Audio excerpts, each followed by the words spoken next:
Thank you, Giulia and Srinka, for the invitation. Thanks everybody who made this roundtable possible, and thanks all of you who are here with us today.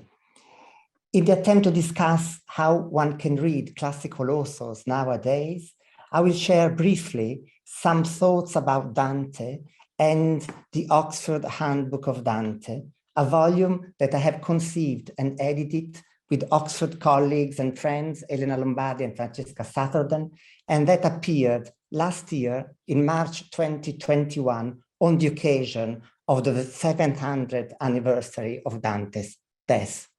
Let me share the screen 1 second. I also urge you to listen to a lecture that Suzanne Conklin-Akbari from the Princeton Institute of Advanced Studies gave at the ICI Berlin as the opening part of the triptych Decentering Dante that we organized a year ago to celebrate the handbook of which I will speak today.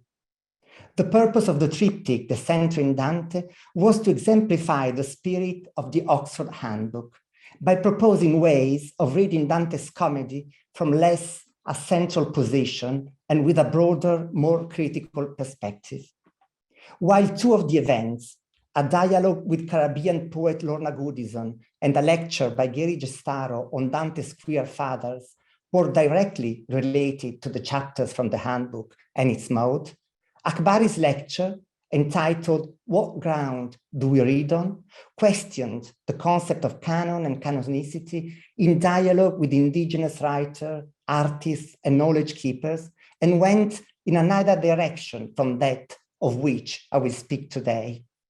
While, as you will see with the handbook, we were interested in presenting a more unrooted and vulnerable Dante, Akbari proposed a decolonial reading that stressed to what extent a text changes according to the position from which one reads it, and that, as its canonical position attests, Dante's oeuvre was and still is implicated in hegemonic discourses of power and violence. We can go back to Akbari's lecture later, but let me now go back to the Oxford Handbook of Dante and to how Elena, Francesca, and I try to deal with Dante as a canonical author, all the more in an occasion like the 700th anniversary of his death, which in a way was celebrating Dante's canonicity even more. The handbook, the cover of which you see on the screen, came out of a long-standing collaboration between us three editors and was planned in a similarly collaborative, dialogic, and plural mode. It is composed of an introduction and 44 essays and is almost 800 pages long, meaning that I can't go into detail about the individual contributions.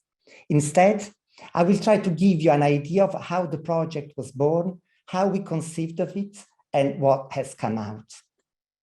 The Oxford Handbook of Dante is part of a series published by Oxford University Press that brings together specialists on a specific topic in order to give a sense of the state of the field and also suggest possible future avenues of research. The project began in 2015 when Oxford University Press contacted us to see if we would be interested in editing a handbook of Dante. At first, we were hesitant because we knew that it would be a colossal undertaking.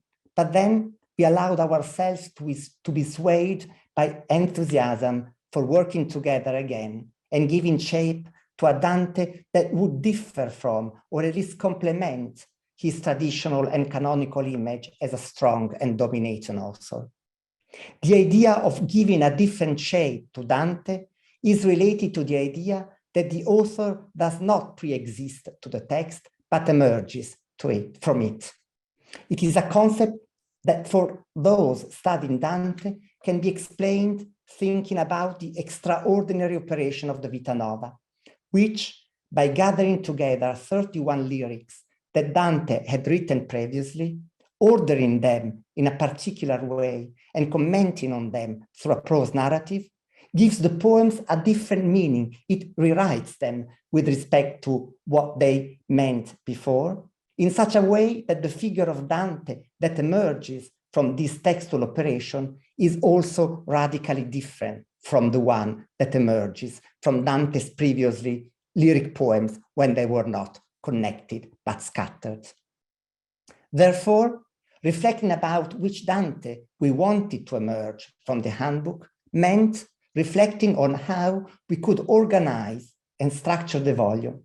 And an important consideration was precisely how to situate it within the field of Dante criticism and in relation to the 2021 anniversary celebrations. Indeed, Oxford University Press asked us to produce a handbook also because of the forthcoming anniversary. And to be honest, this made us a bit anxious. Anniversaries tend to be appropriated in some strong ways by institutions, sometimes in order to reinforce nationalisms, set writers on a pedestals, or build funerary monuments to them. And this problem was all the more pressing for a canonical author like Dante. Instead, we wanted to bring out the strangeness of anniversaries, which celebrate so publicly an event as intimate and personal as death. A death that comes to Dante in exile, exhausted, thin, shaken by many years of wandering, as he defines himself in a famous passage at the beginning of the 25th canto of Paradiso. A poet who had lost his political hopes and any hope of returning to Florence, and who was forced to replace them by staging a divine justice in the afterlife that he did not see among the human beings on earth. A poet who had only just completed that rebellious, at times obscene and often heterodox works, the Commedia, which he probably never saw bound together as a whole work. At the center of our image of Dante lies the experience of the exile from the native Florence that he had to bear from 1302 to his death 20 years later. The exile is Dante's most important experience, an experience that is both tragic and foundational. It marks the crucial, painful moment when the world becomes home, mundus est patria, as he writes in the De Vulgari Eloquentia. And the first image of exile that Dante himself gives us is that of the relative exhilaration of swimming in the sea, out of the fishbowl of the commune, whereas one of its late illustrations has the bitter taste of salty bread, come sa di sale lo pane altrui, and the fatigue of going up and down another stairs, lo scendere e il salir per l'altrui scale. This image balances a widely accepted narrative whereby Dante progressively embraces exile as a form of self-affirmation through prophetism. And it is precisely the image of this more vulnerable Dante that inspired the method of our handbook and the idea that went against the grain of bringing to light this sense of vulnerability also in the work itself. In this case, vulnerability understood as openness to interpretation and porosity of reading. Against the grain, because the image that one mostly finds in Dante's scholarship today is that of a strong author, completely in control of his text and its interpretation, a Dante who dictates the biography of his life through his works and stages a triumphant image of himself in the Divine Comedy. In this way, Dante's oeuvre is usually considered as a sort of consistent teleology towards the Divine Comedy, understood as the fulfillment of previous works and lives. In a similar way, taken by itself, the Divine Comedy is viewed as a summa of medieval culture, a whole where everything's all together, holds together perfectly, dominated by a presumed intention of the author, often identified with God, with whom, therefore, it is hard to disagree. Palinode and conversion are dominant tropes in this narrative. However, if we rid ourselves of the forward-looking machine of textual teleology, we soon recognize that Dante's works are by no means arranged in a teleological, consistent order. For instance, the vastly different editions of the Rime that have appeared in recent years are an amazing testimony to their fantastic variation. Dante's oeuvre is also the unfinished plans of the De Vulgaria Eloquentia and the Convivio, as well as the works he mentioned but never wrote or were lost, which are certainly accompanied by other texts written by Dante and never mentioned. It also includes the attributive conundrum of the Fiore, a translation of the Roman de la Rose, and the letter to Cangrande della Scala, a vademecum for reading the Commedia, one deemed too scandalous, the other not inventive, transgressive, or experimental enough to be written by the author of the Divine Comedy. And especially the Commedia, we wanted to stress, is not a fulfillment, overcoming, palinode, upgrading, or making orthodox of this complex agglomerate, but is itself an agglomerate. While opening an extraordinary window onto a multi-layered, multilingual, sophisticated culture like that of the later Middle Ages, the European later Middle Ages, Dante's poem does not necessarily deploy the wholeness that is often attributed to it. It is paradoxically a wholeness without closure, a whole which is not one, insofar as it is unstable, in motion, and a fundamentally desiring work, one in which, like life, there is space for contradictions, parallel episodes, U-turns, and untapped possibilities, dead ends, memory voids. A guiding principle of this handbook has therefore been to resist the temptation of celebrating a triumphant Dante by stressing the coherence and unity of the author and his oeuvre. Instead, as I think it is by now clear, we tried to let another figure emerge alongside that more solid and consistent, one might say overly consistent Dante. A Dante who is made open to interpretation, unbound from the shackles of completion and wholeness haunting it. Thus, we wanted to invite to openness and the plurality of interpretation and show that, as in Dante's life, the exile is not only, or not really, an experience triumphantly overcome by the construction of a new imperial and prophetic authority, but also an experience of profound fatigue, fragility, and vulnerability. So, in Dante's oeuvre, even in the Commedia, one finds several signs of nostalgia, interrupted projects and dreams, losses, and that one does not always find a gaze looking forward, but also several aspects pointing backwards. For this vision of a more vulnerable Dante and of a more complex and porous oeuvre, the collective character of the handbook proved necessary, insofar only a collective enterprise could address the richness of Dante's oeuvre and its openness to both the heterogeneous fields of contemporary knowledge and the plurality of interpretations that it has fostered throughout 7 centuries. An important criterion was therefore that of plurality, a plurality of disciplinary fields, for instance, Dante studies and Italian studies, obviously, but also philology, philosophy, theology, law, English and French studies, cinema and the visual arts, medieval Latin, gender studies, queer studies, post and decolonial and queer studies. Also important was the plurality of belongings and academic formations. And often, just like us, the editors, many of the authors are what we might call hybrids, in the sense that they regularly move between different countries and languages. And finally, a plurality of career stages, from senior academics to early career researchers. The topics were chosen so that individual contributions did not come to be concentrated on only one period of Dante's life or one dimension of his work, or just one particular methodology. As editors, we also entered often and willingly into dialogue with our authors, and in many cases, the chapters went in unexpected directions, both for them and for us. Thus, the Dante that emerges from the handbook is first and foremost plural, varied and various. As I mentioned at the beginning, I cannot go, don't worry, into the details of the richness and variety of the chapters. But let me just mention that the volume is divided in 7 sections, which you see now on the screen. I'll go through them very, very briefly, shamefully briefly. The first section is called Text and Textuality. And for us, Dante is above all a question of text.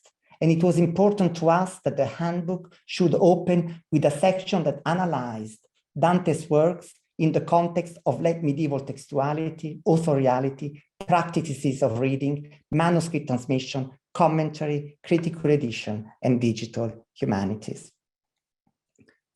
The second section is dialogues and deals with what is commonly called intertextuality, but our emphasis is on the fact that Dante's texts are not closed entities, but rather come to be constituted through a constant and persistent dialogue with other texts and culture to which they are open and receptive.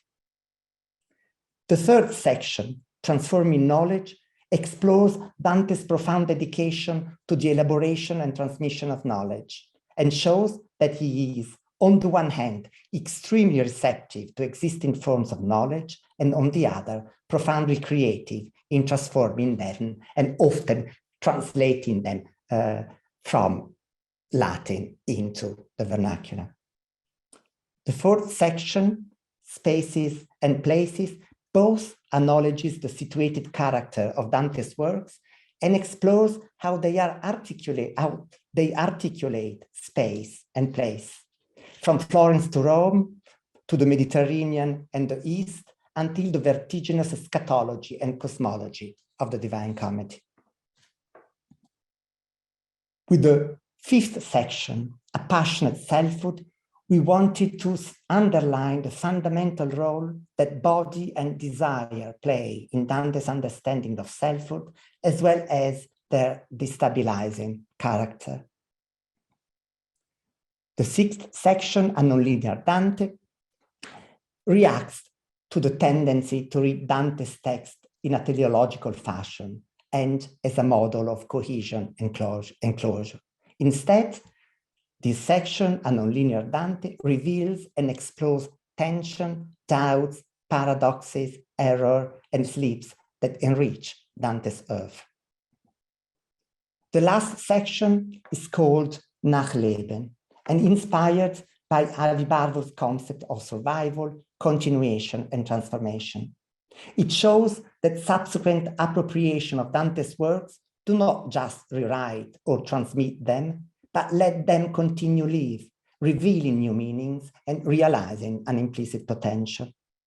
Rather than a national hero, the Dante emerging from this section is a word and plural author who can dialogue with current critical theory. Chapters address some of the exorbitant metamorphoses undergone by Dante's texts, which range, for instance, from the visual and performative arts to authors like Primo Levi, who have written about the Holocaust, from modernist authors like Samuel Beckett, James Joyce, or Virginia Woolf, to writers who refer to Dante to express homosexual desire, like Oscar Wilde, Pier Paolo Pasolini, or André Gide, up to African-American or Caribbean novelists and poets who have written on slavery and the search of freedom. And so, let me conclude with just one final point that sort of goes back to this attempt of non-linearity and non-teleology. The Oxford Handbook of Dante has not been conceived to offer a linear experience of reading, but one that is instead founded on encounters, including unexpected ones, interferences, contaminations, and voids. The reader is not meant, we proposed an order, but the reader is not meant to find a single definitive path through the volume, but rather the possibility to move about the text, constructing their own list of chapters with which encounter one another through cross-references, resonances, and echoes, and potentially open up to any number of other chapters, distant or contiguous as they may be. We believe that this more fluid and open approach is a liberating gesture for scholars, readers, and also for Dante. In a transformative way, It allows knowledge to merge with imagination and desire, and to open a space for interpretation through which the reader is invited to let Dante live in our presence, the presence of reading. Thank you.